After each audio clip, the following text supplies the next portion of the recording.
Hey, this is John Lee Dumas of EO Fire, and welcome to Master Leadership. Great leaders ask great questions, and this podcast takes you on a journey to master leadership with questions that matter to leaders who matter with your host, Lily Sanabria. Hi, this is Lily, and welcome to Master Leadership Through Crisis series, where we will connect with leaders worldwide to gain insights on important questions to help us navigate through rough waters. If you would like to participate as a guest, or if you have a question that you would like to ask a guest, go to masterleadership.org for more information.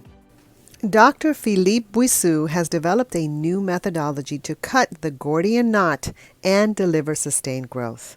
It's a universal, data-driven, and prescriptive approach to accelerating any business, regardless of its size, location, or type of product and services it sells. It is based on the profound insight that maximum growth can only be achieved when the business and its target market are perfectly aligned, just like fine gears between the two plates of a mechanical watch. Dr. Bouissou will tell us about this new approach, why it matters to you, and will talk about his best-selling book, Aligning the Dots, that was recently published and that brings a clear answer to the Monday morning question, what do I do to grow my business? Our interview will begin right after messages from our sponsors. Are you looking for a way to promote racial and social justice in your work setting, but aren't quite sure what to do or how? As a leader, you know there's more that can be done, but it seems overwhelming. If that describes you, join Dr. Jean Latting and her expert team in the Pathfinders membership program. They provide you with knowledge and skills in a supportive community on how to champion change using work that is grounded in research. To learn more, go to leadingconsciously.com/Pathfinders or email info@leadingconsciously.com. Welcome, Dr. Philippe Bouissou. How are you? I am doing very well. Thank you, Lily. How are you? Great. I'm so happy to have you on our podcast. Are you ready to pour into our listeners? I am ready. Awesome. All right. So tell us a bit about your path to leadership and what you're doing now. Well, my path to leadership is really a 31-year journey that started in Paris and ended up in Silicon Valley here. I am an entrepreneur at heart. I really like to take an idea and a concept and try to transform that into a successful business, generating revenue and having happy customers. I don't really get up in the morning thinking about leadership. I get up in the morning wanting to achieve a goal, a mission, to do something that's significant and that will impact people's life one way or another. I failed many times, which is a great learning school. I, sometimes succeeded and luck played a role for sure. But I've also been on the other side. I've been a venture capitalist and I've been investing in companies, so looking at the business from an investor standpoint. And, I served on 20 boards. I'm serving on 2 boards right now. And I've always liked the idea of helping entrepreneurs, bringing some of the things I've learned, lessons, and try to help them within their own entrepreneurial journey. So that's what I like to do. So a couple of key phrases that just stood out for me is that you want to achieve goals that impact people's lives. That's leadership, that's influencing people. You also said you're a venture capitalist and you've been on several boards. So from that perspective, how important is leadership in an organization? I think it's critical. I mean, my definition of leadership is convincing, and convincing is the right word. It's not about forcing or imposing, but convincing a group of people to act together, to do something to achieve a common goal. So that means you need to have a goal, you need to have a clear goal, and then you need to go to people and they need to be convinced that they will trust you, that they will act to reach that goal, and that there is something in it for them, that they believe in the cause and in the why. And so CEOs who are not great leaders are simply not successful. I mean, they could be lucky and be successful for a moment, but I don't think you can build real sustainable businesses if you don't have those traits, if you don't have those characteristics as a human being. And by the way, the CEO, as an investor now, they have to convince me that I'm going to write, a $5, $10, $20 million check into their business. So leadership works also by interacting with the investors and the board. They have to convince the board that the directions they are taking the company to is the right one. And that's another aspect of leadership that's not only focused on the employees and the stakeholders within the enterprise, but also focusing on the external stakeholders, the investors and the customers and the partners and distributors. All those groups of people have to be following the leadership as well. Yeah, so well said. And that falls under the umbrella of influence. You're right. John Maxwell says leadership is influence, nothing more, nothing less. Yes. Unless, of course, you're an influencer on social media, that doesn't make you a leader. Well, it doesn't make you a leader, but people have to follow you. They still have, if they don't like what you do, then they will stop. So there is a form of leadership there if you want to continue to grow and be successful. That's right. Well, thank you. I appreciate that. Now, we're recovering from the COVID-19 pandemic. What have been some practices that you have put in place, or maybe some quotes or advice that has helped you most during crisis? I spent 3 years, I worked at Apple, and the last year I worked directly for Steve Jobs. And there are 3 key lessons I learned from Steve, but 2 of them were very useful to me through the pandemic time. The first one is, don't be focused. You have to be hyper-focused. And Steve, to me, is one of the most focused person I've ever met in my life. He was extremely, extremely obsessively focused on things. And the pandemic, it was very easy to kind of panic and look around and say, well, what am I going to do? And the world is changing and it's not going to work anymore. It's like, well, go back to the basics, go back to being focused on what you're good at, why customers buy your product or your service. Just go back to focusing on this, and the form of interaction will change, but fundamentally the value will be the same. And, the second lesson I learned at Apple, which is that simplicity is really key to success. We as human beings, for some reason, tend to make things more complicated than they really are. And going back to the basics and simplifying your business, because now I don't have meetings to go to anymore. I cannot be on a plane. So automatically that forced people to have, in a way, a simpler mode of interaction. And I think that simplicity really helps some businesses realize that, hey, you can be successful without being on a plane and without meeting face-to-face.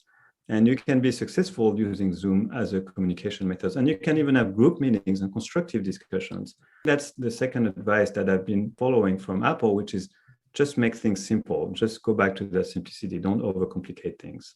I love that. Now, what did you do at Apple? Well, I actually started a group which is called the Worldwide Internet Commerce Group. And the idea was that we should be selling direct over the internet. Now, that was a while ago, it was 97, 98. And at the time, the idea of buying a Mac on the web was perceived as a crazy idea, which probably was, but I was convinced it was critical for the company to do. So I went to Michael Spindler, was the CEO, and then Gil Amelio, and I said, we need to sell direct over the internet. And they both said, you don't understand the business we're in. We're in the business of pallets. We built 10,000 units of a Mac in Ireland, in Cork, and we put that on a boat and we developed those pallets of computers on the back of the warehouse of our distributors. And I was like, well, I understand that, but if I'm in Oklahoma City, why can't I just go and buy a Mac directly from Apple? Why do I have to go to CompUSA or another store or online? The idea was very unpopular. And he was like, no, we're not going to compete with our channels. We're not going to sell direct. That's not our business. And then in 97, we bought Next, and I met with Steve, and he says, well, what do you do? And I explained to him, I said, it's really critical that we sell direct over the internet. And he thought I was crazy. But very quickly, he understood the idea of connecting and having an emotional connection with our customers, which we never had before. The gross margin would be higher. We would not compete with our channels because we would be, allocating the first units to them, and then we would not compete on price. And so he got that very, very quickly, and he was very supportive. And we launched after. I had a boss who gave me the budget and the team to do it before we bought Next. I had no idea we would ever buy Next, or Steve would be the CEO. But anyway, Steve very quickly embraced it. He was behind it, and I managed it to about from 0 to 350 million. And then my newlywed wife, sat me down one night, and she said, well, you have a choice to make. We were married for about 6 months. And I said, well, what choice? She said, well, you either stay married with me or you marry Steve, but I'm not going to go on like this. And I looked at her, I said, you're absolutely right. And I resigned a week later, and we've been happily married for 27 years now. That's a good thing, because you did shift. You've shifted big time. Now you have your own. And Yeah, and I had no hesitation. I mean, I knew it was the right thing to do. I mean, Steve Smart was man, a smart remarkable man. person. If you ever wonder, by the way, Lily, how I lost my hair, now you know. Oh my goodness, that's a great story. Now, you have your own organization. Tell us about that.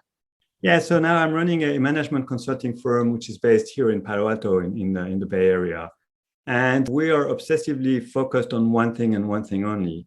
We help companies grow faster. So it's all about how do I increase my revenue? How do I bend my top line? And we typically work with companies that are doing a few $1 million in revenue up to hundreds of millions. We have a few clients that are over $1 billion. And we do it in a very unique approach and a very unique way that nobody else, as far as I know, is actually doing. And you are the master of suspense because you have to tell me, how do you do it? And also tell me about your company and how can I connect with you? So in 2014, I had a big insight, which was if you want to grow a business as fast as you can, compared to the market that you're targeting. So the growth is always relative to the growth of your market, right? If you have a market growing at 10% and you're growing at 5%, then even though you're growing, you're losing market share. So it's not a good thing. So what I realized is that the maximum growth rate can only be achieved when the business and its target market are perfectly aligned. So if you think of a mechanical watch and you misalign the gear, yeah, maybe it will continue to work, but it will slow down and eventually it will stop ticking. A business is the same. If you misalign, it would slow down. They're not going to grow as much as they can. And then they will become irrelevant and they might even die. So then the next question, well, what does that really mean to be aligned with your market? Can I actually measure how well am I aligned? How do I define it? And then I had a second insight, which is there are 4 axes of alignment that are absolutely universal between a company, between a business and its target market. And so I can take your business, I can take Tesla, or I can take a cafe on the left bank in Paris. It applies the same way. And let me describe to you quickly what they are. The first one is that the pain of the customer and the claim that the business is making, those two things have to be aligned. So if you come to me, Lily, with a headache, and I show you a stomachache pill where your pain and my claim are not aligned, you will never buy my pill. The second alignment is that the way my claim is expressed, which is my message, and the way you understand my claim, which is the perception, those two things have to be aligned. So imagine I have a pill for your headache and it costs 99 cents, it'll be gone in 10 minutes, but I describe it to you in Korean, assuming you don't speak Korean, you will look at me and say, what the heck is this guy talking about? And you will not buy the pill, even though it's the perfect pill for your headache. That's the second axis. The third one is the way customers want to buy the product and the way the product is sold in the marketplace, those two things have to be aligned. So if I say, Lily, you can get my pill, but you have to fly here in Palo Alto to get it, you're going to say, wait a minute, I'm in New York. Why can't I just walk down the street and go to the pharmacy and get your pill? So that's the third axis. And then the fourth one is my favorite one. I actually stole it out of the Apple playbook. So one of the other lessons I learned from Apple, from Steve Jobs, and in fact, it's interesting because I learned it after I left Apple, was that I came to the realization that there is one and only one single business on this planet. And that unique business is the manufacturing and delivery of delight. When you buy a product, you have a delight expectation in your head. As you consume that product or that service, that expectation has to be met. There cannot be a mismatch between what you expect and what's delivered. So the expected delight from customers and what the company, what the business delivers have to be aligned. So the 4 axes of alignment, again, to summarize, one is the pain and the claim have to be aligned. The message and the perception have to be aligned. The purchase and the sale have to be aligned. And the expected delight and the delivery have to be aligned. And what I realized is if you perfectly align your business along those 4 axes, then you will realize the maximum potential growth rate within the market you're targeting. And that's really the unique way to solve the challenge of growth. And that's what the book I wrote is all about. And that's what we're doing at Blue Dots. And so your organization is called Blue Dots, and Yes. you wrote a book. The book is called Aligning the Dots. Aligning the Dots. And the book is actually explaining in more details what I just told you. There's 20 case studies. And it's really, there are also tools that we publish that explain how to measure the alignment between, let's say, the pain and the claim from 0 to 100%. So it's a very data-driven approach. And by doing this analytics work, I can then understand what the misalignments are And then I can put together what we call the growth playbook, which is really what the action plan, if you will, so that it can be implemented on Monday morning at 8 o'clock to start growing faster.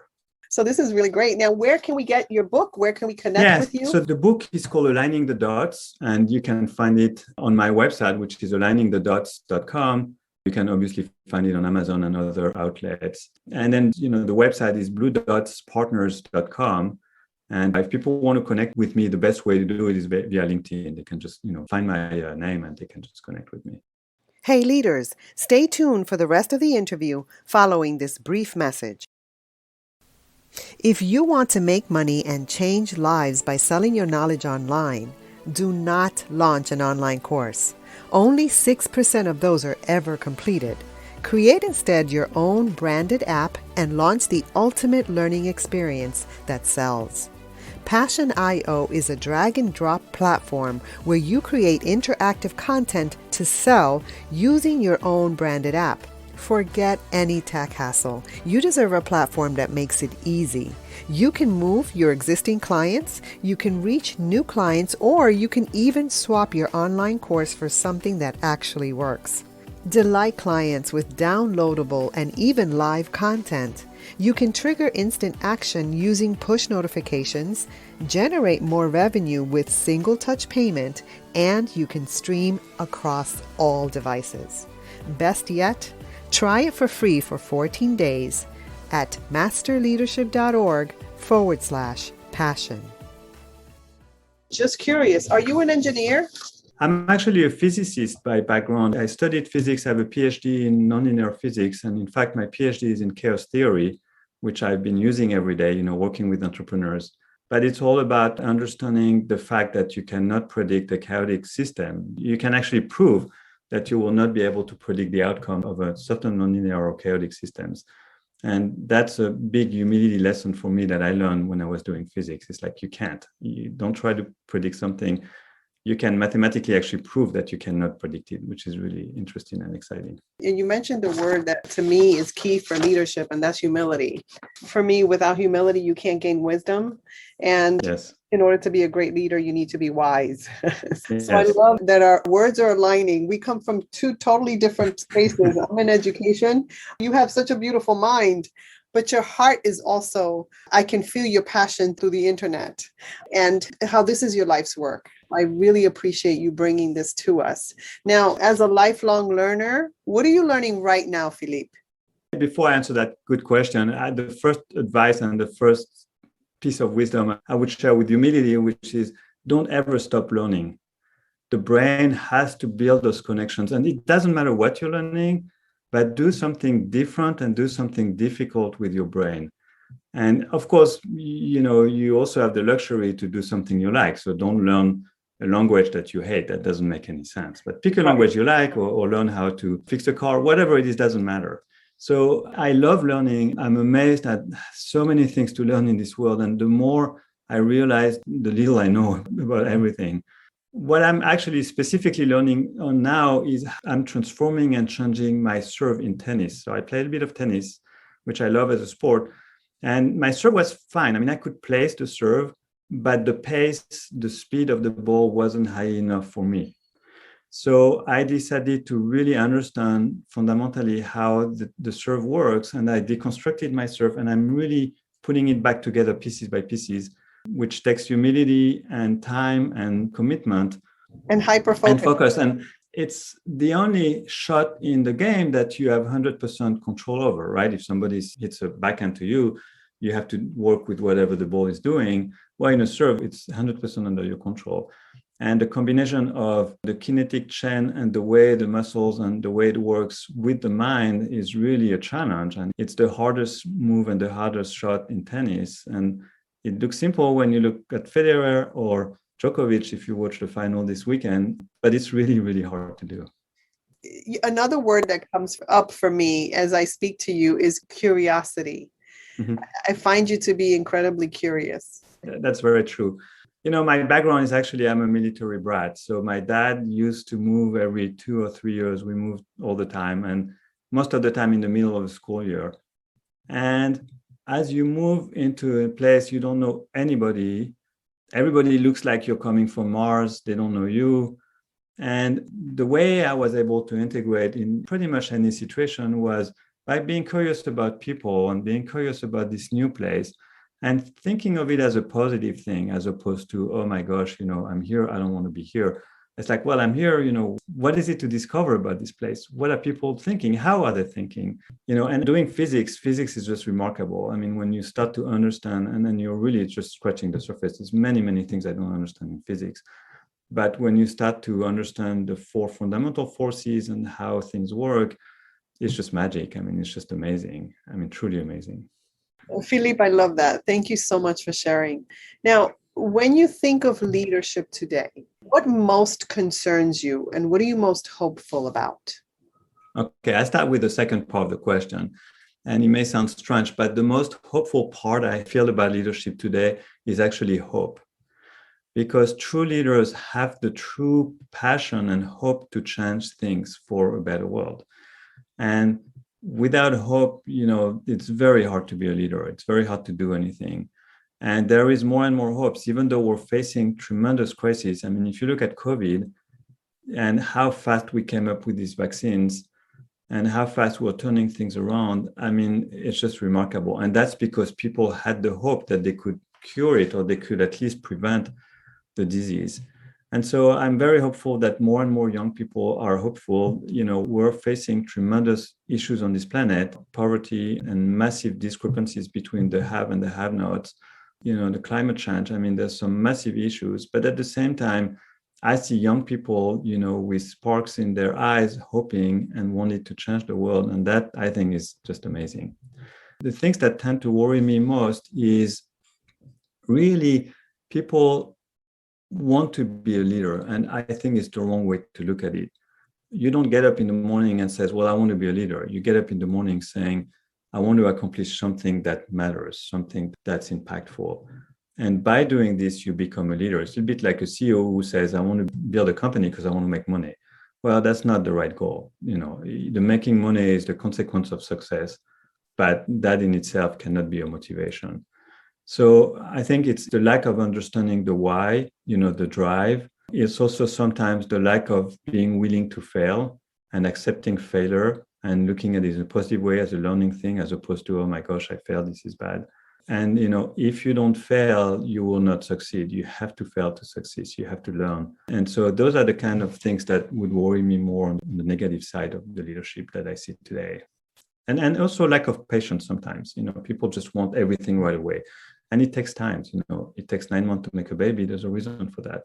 And it takes time to build a real business. People want to be successful very quickly without working hard. And I don't know how to do that. It just doesn't work in my world. I haven't seen that. It's hard work and it's patience and it's failing and it's tediousness. It's commitment. It's hard. It is hard. It certainly is hard. And, all that you spoke about leadership is so spot on. It is the reason why I started this podcast. It's for us to have these conversations so we can collectively, you and I in our conversation and also our listeners collectively elevate how leadership occurs in this world, because we do need that. And hope is really important. And we also need leaders who understand what true and effective and positive leadership is. Yeah. And so, bringing that into our conversations is super important. Okay, so Philippe, you have an option here. You can take a question from a former guest, or you can share a challenge or struggle that you learned from. I take a question. All right. You're courageous too. Okay, here we go. I'm curious. You're curious, yes. Okay, so Dr. Jean Ladding wants to know, what's too good to be true that you want to do, but you think you can't? Well, I think is to try to make people more respectful, to listen more, to accept the fact that other people have different opinions and different views or have different backgrounds. I think that's what I wish I could do, but I know it's really, really hard. And I think it's critical that we do that. And I don't quite know how to do that. I'm trying to lead by example and do it myself, which is not always easy, by the way. But I wish, I could do something more. I could do something more impactful to make people be more respectful and listen, to each other and accept differences and accept to do things that you don't think is necessary what you would have done without that advice, That certainly resonates. There have been situations that it has been difficult, situations that I've reacted to myself just because I can't believe what I'm seeing. But you're absolutely right. This is something that we need to, as humans, sit with and really grapple with, but also become the change that we wish to see in the world, right? And continue to be that no matter what. If you and I and the rest of our listeners, I mean, there's so many amazing people. If we just continue to be that change, I think we can accomplish really, really big things. So now, as a listener of this podcast, what is a question that you would like a future leadership guest to respond to? Well, I think the question is, why are you doing this? What is the fundamental driver and motivation behind what you're trying to accomplish? And it cannot be superficial. It's actually, you have to look deep inside yourself to answer that question. Is this an ego trip? Is this because you were maltreated yourself? Is this because you want to be famous? Is this because you want to make money? Well, making money is fine, but it's like, why do you need to make money? And what are you going to do with your money? So, I always ask entrepreneurs before investing any money, I said, just be really honest, is why are you doing this? Because it's really hard. And I actually challenged them. I said, you have to be crazy to start a company. You have to be really crazy. You have to be out of your mind. So why are you doing it? And if they don't have a strong answer and a real motivation that I can understand, then I'm not going to invest because it's going to be really hard to build a real business.